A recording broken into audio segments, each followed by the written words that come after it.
Royaume-Uni refuse d'accepter l'avis consultatif de la Cour internationale de justice. Il toujours peut dire qu'il s'agit d'une dispute bilatérale entre Maurice et la Grande-Bretagne. Alan Duncan, le Foreign Office Minister, suite à une question parlementaire qu'il fait poser dans la Chambre des communes, il a indiqué que le gouvernement britannique n'a nullement l'intention de suivre cet avis. Il est clair que la Grande-Bretagne n'a pas l'intention, pour reculer sur cette question. Deuxième facteur que nous devons souligner, c'est le rôle de l'Union africaine dans toutes ces affaires-là.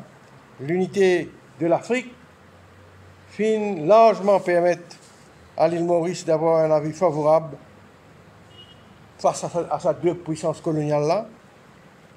Et nous devons continuer le combat, intensifier nos liens, nos relations avec l'Afrique, compte tenu de sa solidarité africaine qui nous trouvait derrière nos pays.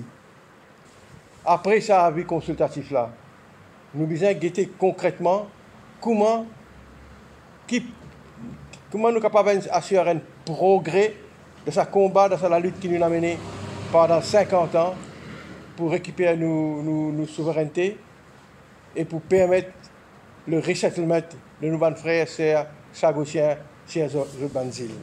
Je pense, et l'opinion peut l'exprimer déjà ici dans Maurice, que nous sommes capables de demander aux Britanniques restituer nous les îles qui, en dehors, à part Diego Garcia, où se trouve le complexe militaire,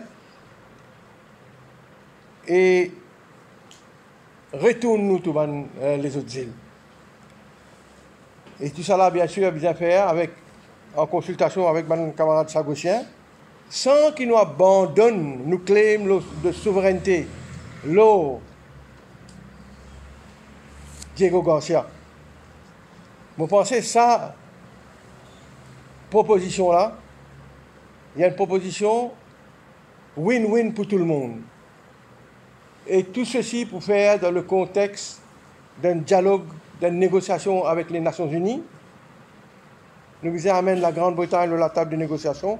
Et la Grande-Bretagne, pour montrer sa bonne foi, s'il vient à la table de négociation, et si nous réussissons à négocier avec la Grande-Bretagne, sa proposition-là, nous pouvons en même temps démontrer que la Grande-Bretagne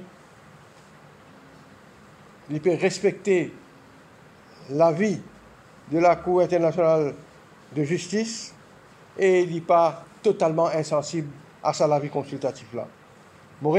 Et nous espérons donc à la rentrée parlementaire, on redire ça.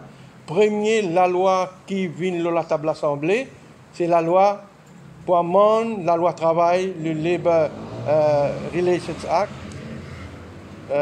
Employment Relations Act et Employment Rights Act. Ça même qui vient premier la loi de la table l'Assemblée quand nous reprochons un Parlement, quand nous retournons dans le Parlement dans quelques semaines, pour changer le manquement qu'il y a dans la loi travail aujourd'hui, en particulier ces affaires licenciement massif quand un travailleur perd du travail et un sou il peine pour gagner parce que patron il fait faillite, patron une banqueroute, y compris ça, mais il y a les autres sections dans la loi travail qui les a changées.